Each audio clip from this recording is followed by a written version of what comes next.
नमस्कार. रामचरित्र म्हणजे मर्यादांचं पालन करायला शिकवणारं महाकाव्य.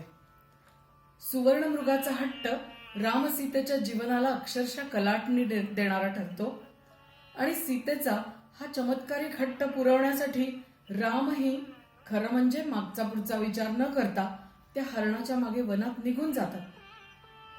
मायावी हरण मग त्या रामांना आपल्या मागे येताना पाहून जंगलात अधिकाधिक आतमध्ये पळत सुटते आणि अचानक एका क्षणी ते मायावी हरण सीते लक्ष्मणा म्हणून किंकाळी फोडतं आणि ही किंकाळी रामाच्या आवाजात असते.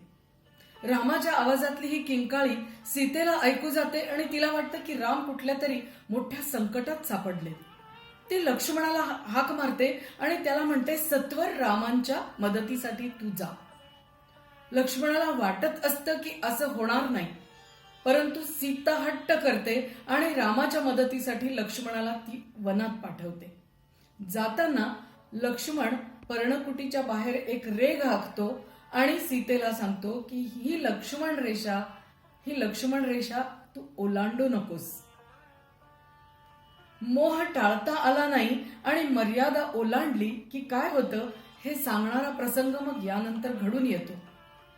पर्णकुटीच्या मागेच लपलेला यतिवेशातला रावण बरोबर लक्ष्मण निघून गेल्यावर पुढे येतो आणि सीतेच्या पर्णकुटी बाहेर उभा राहून म्हणतो, भिक्षा.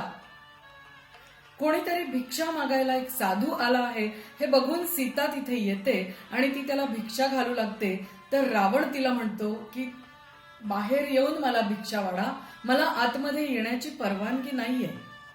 सीता क्षणभर विचार करते आणि तिला असं वाटतं की साधूला विनमुख कसं पाठवायचं, म्हणून मग मर्यादेचा भंग करणारी ती लक्ष्मण रेषा ती ओलांडते. ज्या वेळेस ती लक्ष्मण रेषा ओलांडून त्या यतिवेशातल्या रावणाला भिक्षा घालू लागते त्या क्षणी रावण तिला उचलतो. राम लक्ष्मण इकडे परत येत असतात आणि परत येतानाच त्यांना वाटायला लागतं की काहीतरी गडबड आहे. ते घाईघाईने आपल्या पर्णकुटीकडे येतात आणि बघतात तर सीता पर्णकुटीमध्ये नसतेच. सगळीकडे आजूबाजूला ते सीतेचा शोध घेतात. त्यावेळी त्यांच्या लक्षात येतं की काहीतरी अघटित घडलंय आणि मग रामाचा अक्षरशः बांध कोसळतो. राम रडू लागतो, सीते सीते करून राम विलाप करू लागतो. इकडे धावू लागतो, तिकडे धावू लागतो आणि सैरावैरा सीतेला शोधत तो पळत सुटतो. त्याच्या मागे लक्ष्मणही सीता नेमकी कुठे गेली असेल म्हणून दोन्ही दिशांनी चारही दिशांनी राम आणि लक्ष्मण सीतेला शोधायला बाहेर पडतात. रामाचे आक्रंदन चालू असते, सीतेच्या नावाने रामाचा विलाप चालू असतो आणि अचानक एका ठिकाणी त्यांना काही फुलं पडलेली दिसतात. ती फुलं बघून क्षणात प्रभू श्रीराम लक्ष्मणाच्या खांद्यावर हात ठेवतात आणि त्याला म्हणतात, काय म्हणतात ते गदिमांच्या शब्दात आपण ऐकूया. विरहाने व्याकुळ झालेले राम ती फुलं उचलतात आणि लक्ष्मणाला म्हणतात, ही तिच्या वेली तिला फुले, लक्ष्मणा ही तिचीच रे पाऊले. एक पदांचा ठसा राक्षसी, छेदित गेला पदचिन्हांसी, वादळे तुटली पद्मदले, ही तिच्या वेणी तिला फुले, लक्ष्मणा तिचीच ही पाऊले.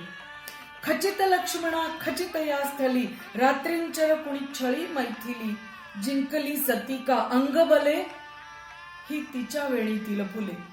दूर छिन्न हे धनु कुणाचे, जडाव त्यावर रत्नमण्यांचे, कुणाला कोणी झुंजविले, ही तिच्या वेणी तिला फुले, लक्ष्मणा तिचीच ही पाऊले.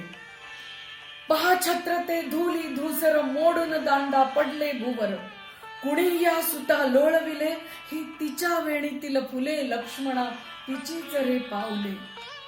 प्रेत होऊनी पडे सारथी, लगाम तुटके तसेच हाती, तोंडते रुधिरे भेसुरले, ही तिच्या वेणी तिला फुले, लक्ष्मणा तिचीच रे पाऊले.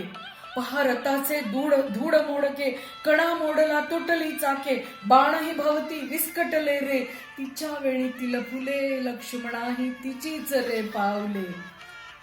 अनुमानाही पडते साकडे, कोणी नेली प्रिया कुणीकडे, तिच्या स्तवका हे दोघे लढले, तिचीच ही पाऊले, लक्ष्मणा तिचीच रे ही फुले. ऋता जितावा मृता भक्षिता, कोठे कैसी माझी सीता, गोडते नाही आकळले, ही तिच्या वेळी तिला फुले लक्ष्मणा तिचीच रे पावले. असेल तेथून असेल त्यांनी, असेल तेथून असेल त्यांनी, परतून द्यावी रामस्वामिनी, क्षात्रबल माथी प्रस्फुरले, ही तिचीच रे पावले लक्ष्मणा, ही तिच्याच वेळीतील फुले. स्वर्गीय असो तो असो अमानुष, त्यास जाळण्या उसळे पौरुष, कापविन मी तिन्ही लोक बले, ही तिचीच रे पावले लक्ष्मणा, तिच्या वेणीतील फुले लक्ष्मणा, तिच्या वेणीतील फुले.